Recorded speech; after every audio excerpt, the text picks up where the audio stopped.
प्राचीन योगियों का कहना है कि यदि कोई भी साधारण व्यक्ति त्राटक योग का थोड़ा सा भी अभ्यास कर ले तो संसार के किसी भी व्यक्ति को अपनी इच्छा अनुकूल चला सकता है, चाहे जिसकी गति रोक सकता है, चाहे जिसे चलने को विवश कर सकता है और चाहे जिसे आकर्षित कर सकता है। त्राटक साधना का दूसरा नाम सम्मोहन शास्त्र या मोहिनी विद्या भी है और यह वह साधना है जिससे कोई भी साधक अपनी इच्छा शक्ति को बहुत आगे ले जाने पर किसी भी प्राणी के मन पर अधिकार प्रस्थापित कर लेता है, चाहे वह मानव हो या कोई जंगली जानवर। प्राणायाम क्रिया और दर्पण त्राटक के द्वारा इच्छा शक्ति का असीम विकास हो जाता है और आंखों में से दिव्य रोशनी बरसने लगती है।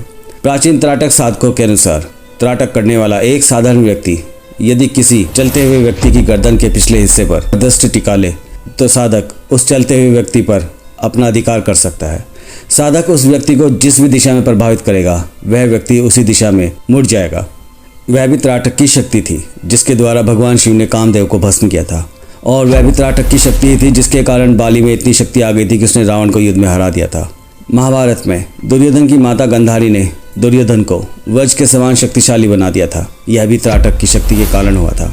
ऐसे एक नहीं हजारों उदाहरण हैं जो त्राटक की शक्ति के बारे में बताते हैं। जो व्यक्ति त्राटक का अभ्यास करने लगता है वह व्यक्ति बिना किसी मंत्र का जाप किए वशीकरण करने में महारत हासिल कर लेता है।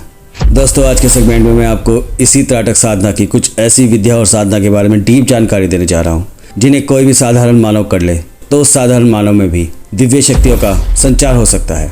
मतलब एक सिंपल ह्यूमन भी सुपर ह्यूमन में परिवर्तित हो सकता है। कंसंट्रेशन ऑफ माइंड, मन एकाग्र करने की जितनी भी साधनाएं हैं उनमें त्राटक साधना का बहुत ही ऊंचा स्थान है। हठ योग शास्त्र में इसे दिव्य त्राटक योग का यथार्थ नाम दिया गया है। त्राटक साधना में व्यक्ति निपुण होने की स्थिति में साधक दूसरों के मन में चलते विचारों को जान सकता है। सम्मोहन, दूरदर्शन जैसी शक्तियों को कोई भी व्यक्ति प्राप्त कर सकता है। मन को फोर्थ डायमेंशन में ले जाने के लिए त्राटक के समान अन्य कोई भी साधना प्रभावशाली नहीं है।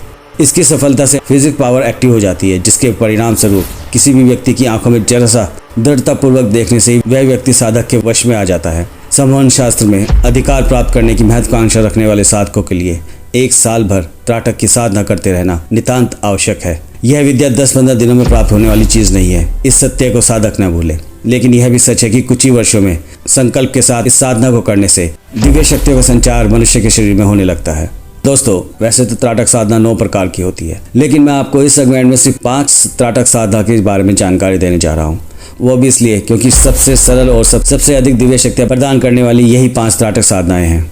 नंबर 1, मूर्ति त्राटक। नंबर 2, ताम्रवस्त्र त्राटक। नंबर 3, बिंदु त्राटक। नंबर 4, प्रतिबिंब त्राटक और नंबर 5, दृश्य त्राटक। इन सभी विधियों की वैज्ञानिक जानकारी मैं आपको आगे देने जा रहा हूँ। आपको खुद तय करना है कि आपके लिए कौन सी विधि सरल और सुटेबल रहेगी। तो पहले बात करते हैं मूर्ति त्राटक की। आपको 3 इंच लंबी और 3 इंच चौड़ी अपने इष्ट देव या कोई भी देवता या आपके गुरु की प्रतिमा या तस्वीर लेनी है। आप कोशिश करें कि यह प्रतिमा रंगीन ना हो, मतलब ब्लैक एंड व्हाइट हो। इस मूर्ति को आपको 3.5 फीट की ऊंचाई पर किसी भी दीवार के सहारे आंखों के सामने रख लेना है। धार्मिक बातों में रुचि न रखने वाले साधक किसी फूल की प्रतिमा चुन सकते हैं। उस प्रतिमा से 3 फुट की दूरी पर बैठ जाएं और एकाग्र मन से 20-25 सेकंड तक बिना पलक झपकाए देखते रहें। 25 सेकंड के बाद अपनी आंखों को बंद कर लीजिए। उस प्रतिमा की आकृति को बंद आंखों के अंदर अपने सामने लाने की कोशिश कीजिए। फिर एक बार उस प्रतिमा को 20-25 सेकंड फिर से देखते रहें। आंखों को बंद करें। उसी प्रतिमा को मन चक्षु के द्वारा देखने की कोशिश कीजिए। इस क्रिया को हर दिन 21 बार दोहराइए। कुछ ही दिनों के बाद आंखों के बंद होते हुए भी वह मूर्ति आपके मन के अंदर उपस्थित हो जाएगी। जब यह प्रतिमा आपके मन के भीतर 1 मिनट से 30 मिनट तक के समय तक आपको दिखने लगेगी, तब मानिए कि आपकी साधना सफल हो गई है। यह साधना मन चक्षु अर्थात थर्ड आई को जागृत करने में आपकी बहुत सहायता करेगी।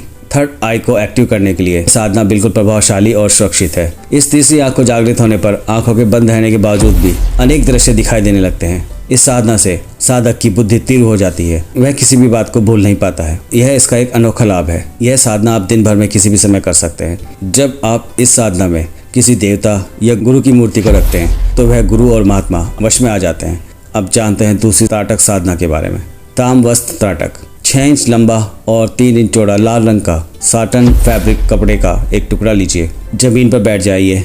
अपने सामने एक सफ़ेद रंग का तकिया रखिए। उस पर बीचों बीच साटन के कपड़े को बिछा लीजिए। साटन के कपड़े के ऊपर बीचों बीच आपको एक ज्वार का दाना रखना है। मन को ज्वार के दाने पर एकाग्र कीजिए। उस ज्वार के दाने की ओर बिना पलक झपकाए देखते रहिए। मन जैसे जैसे अधिकाधिक एकाग्र बनेगा, वैसे वैसे साटन के कपड़े का मूल रंग काले रंग में बदलता जाएगा और ये ज्वार का दाना प्रकाश में बन चमक उठेगा।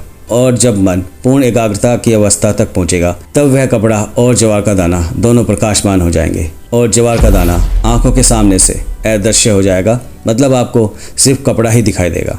इस साधना का अभ्यास करते समय प्रारंभिक दशा में आपकी आंखें भारी हो सकती हैं और आपकी आंखों में आंसू भी भर सकते हैं। तो ऐसे समय में क्षण भर के लिए आंखों को बंद करके आप दोबारा से साधना को जारी कर सकते हैं। इस साधना का अभ्यास आपको हर दिन कम से कम 15 मिनट तक करते रहना है। हर दिन साधना समाप्त होने पर आपको अपनी आंखें ठंडे पानी से धोनी है। इस साधना के फलस्वरूप मन की एकाग्रता इस प्रकार बढ़ जाती है कि एक तरह के दिव्य आनंद और शक्तियों को भी आप प्राप्त करने लगते हैं। मन के अत्यंत एकाग्र हो जाने के कारण कॉन्शियस माइंड और सबकॉन्शियस माइंड एक दूसरे को स्पर्श करने लगते हैं और परिणाम स्वरूप मन में दिव्य विचारों की लहरें उभर आती है। साधक निद्रा में शुभ सपन देखने लगता है। साधक देवताओं, साधु पुरुषों, मंदिरों आदि के दर्शन करने लगता है। आंखों के सामने एक प्रकाश बिंदु निरंतर दिखाई देने लगता है, जिस पर मन एकाग्र करने से बहुत लाभ मिलता है। इस साधना को करते समय का ज्ञान मतलब सेंस ऑफ टाइम नष्ट हो जाता है। साधक के पूर्ण जागृत होने के बावजूद भी साधना के समय 1 घंटे का लंबा समय भी 10 मिनट के समान लगता है। फिर भी मैं आपको एक बात से सूचित कर देता हूँ कि इस साधना का अभ्यास दिन भर में 15-20 मिनट से अधिक समय तक नहीं करना चाहिए, क्योंकि कॉन्शियस माइंड और सबकॉन्शियस माइंड जैसी दिव्य और अति प्रभावशाली शक्ति से आने वाले संपर्क को सहन करने की क्षमता प्रारंभिक दशा में हर व्यक्ति के अंदर होना संभव नहीं है। अगली त्राटक साधना है बिंदु त्राटक। बिंदु त्राटक के बारे में आप लोगों ने पहले भी कहीं ना कहीं जरूर सुना होगा। अगर साधक इस विधि में सफल हो जाता है तो उसे दिव्य शक्तियां शीघ्र ही प्राप्त हो जाती हैं। पहले एक ड्राइंग पेपर लीजिए जो 8 इंच लंबा और उतना ही चौड़ा हो। उस पर 2 इंच का आपको सर्किल बनाना है और इस सर्किल के अंदर आपको काला रंग भर देना है। इस कागज को आपको एक कार्डबोर्ड पर चिपका देना है और फिर से बिल्कुल आंखों के सामने दीवार पर लटका देना है और फिर दीवार से 3 फीट की दूरी नापकर आपको बैठ जाना है। अगर इस साधना को आप दिन में करते हैं तो रूम के दरवाजे तथा खिड़कियां बंद रखिए, मतलब इस साधना के लिए आपको हल्का अंधेरा ही रखना होगा। इस साधना को आप सूर्यास्त के बाद या संधि काल में भी कर सकते हैं। कागज पर बने काले सर्किल पर अपने मन को एकाग्र करें और स्थिर नजर से देखते रहें। आंखों में तनाव महसूस होने पर अथवा आंसू आने पर क्षण भर के लिए आंखें बंद करके दोबारा से खोल लीजिए और फिर से अपना अभ्यास शुरू कर दीजिए। उस काले सर्किल से एक प्रकाश में सर्किल आपको बाहर आता दिखाई देगा, जो पहले काले सर्किल को पूर्णतः से ढक देगा। इस अद्भुत अनुभव के बाद काले सर्किल का कार्य समाप्त हो जाता है। आपको सारा ध्यान उस प्रकाशमान सर्किल पर ही ध्यान केंद्रित करना है। कुछ समय बाद आप ऐसा अनुभव करेंगे कि काले रंग का सर्किल बिल्कुल गायब हो चुका है। उसकी जगह प्रकाशमान सूरज के समान रोशनी आपको दिख रही है। इस स्थिति के प्राप्त होने पर आप बिल्कुल समझ जाइए कि आपके कॉन्शियस माइंड के सभी व्यवहार तथा उसमें पैदा होने वाले सभी विचार बंद हो चुके हैं। दोस्तों, अब अभ्यास की शुरुआत की स्थिति में केवल कुछ ही क्षण के लिए स्थिति रहती है, लेकिन फिर से वही काले सर्किल आपको दिखाई देने लगेंगे। इसलिए आपको दोबारा से साधना को दोहराना होगा और उसी दशा में प्रवेश करने के लिए आपको कोशिश करनी होगी। जब आप कुछ समय तक इस अभ्यास को करते रहेंगे, वह स्थिति आपको क्षण भर में प्राप्त हो सकती है। इस त्राटक साधना का अभ्यास भी आप दिन में 10 से 15 मिनट तक ही इसे अधिक समय तक नहीं करना चाहिए। साधना पूर्ण होने पर आपको ठंडे पानी से अपनी आंखों को धोना है। इस त्राटक का अभ्यास कर लगभग 1 महीने तक करने के बाद ही साधना के प्रभाव आपको दिखने लगते हैं। नंबर 4, प्रतिबिंब त्राटक यानी कि आईने का त्राटक। त्राटक साधनों में प्रतिबिंब त्राटक सबसे अधिक महत्वपूर्ण साधना है। अगर आप वास्तव में ईश्वर का चमत्कार अपनी आंखों से देखना चाहते हैं तो इस त्राटक विधि को 1 साल तक करने का आज ही प्रण कर लें, क्योंकि 1 साल होते होते आप इतने अत्यधिक शक्तिशाली बन जाओगे कि आप जिसे चाहे उसे वश में कर सकते हैं। माफ कीजिए, यह तथ्य मेरा नहीं, पुराणों का है, तो गलत होने का तो सवाल ही नहीं उठता। तो आइए जानते हैं कि इस त्राटक साधना को आप कैसे कर सकते हैं। आपको एक हाई वेल्जम कांच का आईना लेना है जो 8 इंच लंबा और 6 इंच चौड़ा होना चाहिए। ऐसे साइज का एक आईना लाकर अपने रूम की दीवार पर लगाइए और आपको आईने से 3 फीट की दूरी नापकर बैठना है। जिस समय आप इस साधना को करें, आपके रूम में उस समय अधिक तेज और तीव्र प्रकाश नहीं होना चाहिए, मतलब आपके रूम में हल्का प्रकाश होना चाहिए। अब आईने में दिखने वाले प्रतिबिंब की ओर एकाग्रता से देखते रहिए। अभ्यास के आरंभ में अपनी दृष्टि अपने आइस का केंद्र अपनी बाहों के बीच मतलब थर्ड आई पर स्थिर रखना होगा। धीरे धीरे कुछ समय बाद वह प्रतिबिंब अस्पष्ट होता जाएगा और अंत में बिल्कुल अदृश्य हो जाएगा। आपको केवल आईना ही दिखाई देगा। इस स्थिति में रहने की कोशिश कीजिए। आपकी सांसों की गति जितनी कम होगी, प्रतिबिंब का अदृश्य होने में उतनी ही आपको सहायता मिलेगी। इस दशा में कुछ समय रहने के बाद यह प्रतिबिंब एक बार फिर दृश्यमान हो जाएगा।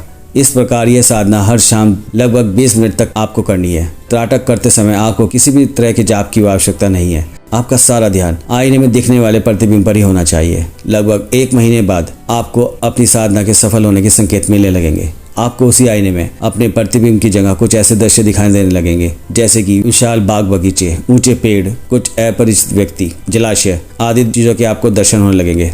तो आप समझ लीजिए आप ठीक रास्ते पर आगे बढ़ रहे हैं। इस साधना को करते समय आपके अंतर्मन में जो भी बातें चलती हैं उनके दृश्य आप आईने में प्रतिबिंब हो जाते हैं, मतलब दिखने लगते हैं। लेकिन इस साधना में आपको इस स्टेप पर नहीं रुकना है। कुछ महीनों की साधना के बाद सभी दृश्य भी अदृश्य हो जाएंगे, जागृत मन भी लुप्त हो जाएगा। इस दशा में केवल मैं हूँ का ज्ञान रह जाता है। इस हद तक पहुँचना भी साधक के लिए एक बड़ी सफलता है। जिस आईने का प्रयोग आप साधना के लिए करेंगे वह किसी अन्य काम में न लें। साधना पूर्ण होने के बाद आपको वह आईना केसरी रंग के वस्त्र में लपेट कर रखना नितांत आवश्यक है। इस साधना के द्वारा अन्य लोगों को सम्मोहित करने की शक्ति प्राप्त होती है।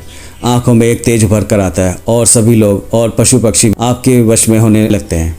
प्रतिबिंब त्राटक साधना में हम समय का ख्याल बिल्कुल भूल जाते हैं। लगातार 3 घंटे तक साधना करते रहने पर भी समय कैसे बीत जाता है यह समझ नहीं आता। मेरे अनुभव के अनुसार सभी तरह की त्राटक साधनाओं में प्रतिबिंब त्राटक साधना सबसे अत्यंत प्रभावशाली है। संमोहन शास्त्र में उन्नति करने की महत्वाकांक्षा रखने वाले साधक भी इसी साधना को अपना सकते हैं। दोस्तों, लास्ट त्राटक साधना है दृश्य त्राटक। यह साधना सभी त्राटक साधना में सबसे अलग प्रभाव रखने वाली है। इस साधना की दिव्य शक्तियाँ भी सबसे अलग हैं। आपको किसी ऐसे स्थान का चयन करना है जहाँ से खड़े होकर आपको कुछ दूरी पर कोई भी पेड़ साफ दिखाई देता हो। इसके बाद आपको इतना करना है कि हर सुबह दूर खड़े होकर चयन किए हुए पेड़ के ऊपरी हिस्से को, मतलब ट्री क्राउन को बिना पलक झपकाए हुए देखना है। कुछ ही समय के बाद साधक अनुभव करेगा कि आंखों के सामने से सभी चीजें अदृश्य होती जा रही हैं। चारों ओर केवल आकाश ही आकाश है। इस दशा में आपको लगेगा कि आपका देह भाव बिल्कुल नष्ट हो चुका है और आप किसी दिव्य चैतन्य शक्ति से एक रूपता पा रहे हैं। इस साधना में अतीत की भूली हुई घटनाओं का स्मरण बड़ी शीघ्रता से हो जाता है। इस साधना से स्मरण शक्ति बढ़ जाती है और मस्तिष्क हमेशा कार्यरत रहता है। आलस, अनिद्रा आदि दोष दूर होकर मन उत्साह और खुशी से भर जाता है। प्राचीन पुराणों में तो यहाँ तक बताया गया है कि अगर कोई भी व्यक्ति अपने साथी को आंखें बंद करके उसकी तस्वीर का ध्यान करता है तो वह अपने साथी को भी वश में कर सकता है। अभी तक जिन साधनाओं की मैंने आपसे चर्चा की है उनके कुछ ही महीनों के अभ्यास के बाद साधक की इच्छा शक्ति बहुत बढ़ जाती है। अपने मन पर अधिकार प्रस्थापित करने के बाद साधक दूसरों के मन पर भी अश्वमेव अधिकार प्रस्थापित कर सकता है। एक तरीके से उन्हें वश में कर सकता है। इस विद्या का उपयोग केवल ऐसे चमत्कार दिखाना नहीं है। इसके प्रयोग से मानसिक पीड़ाएं, अनिद्रा का नाश होता है, बुरी आदतें, शरीर, मन की दुर्बलता आदि को दूर किया जा सकता है। यहाँ तक साथ देने के लिए आपका दिल से धन्यवाद। Thank you guys.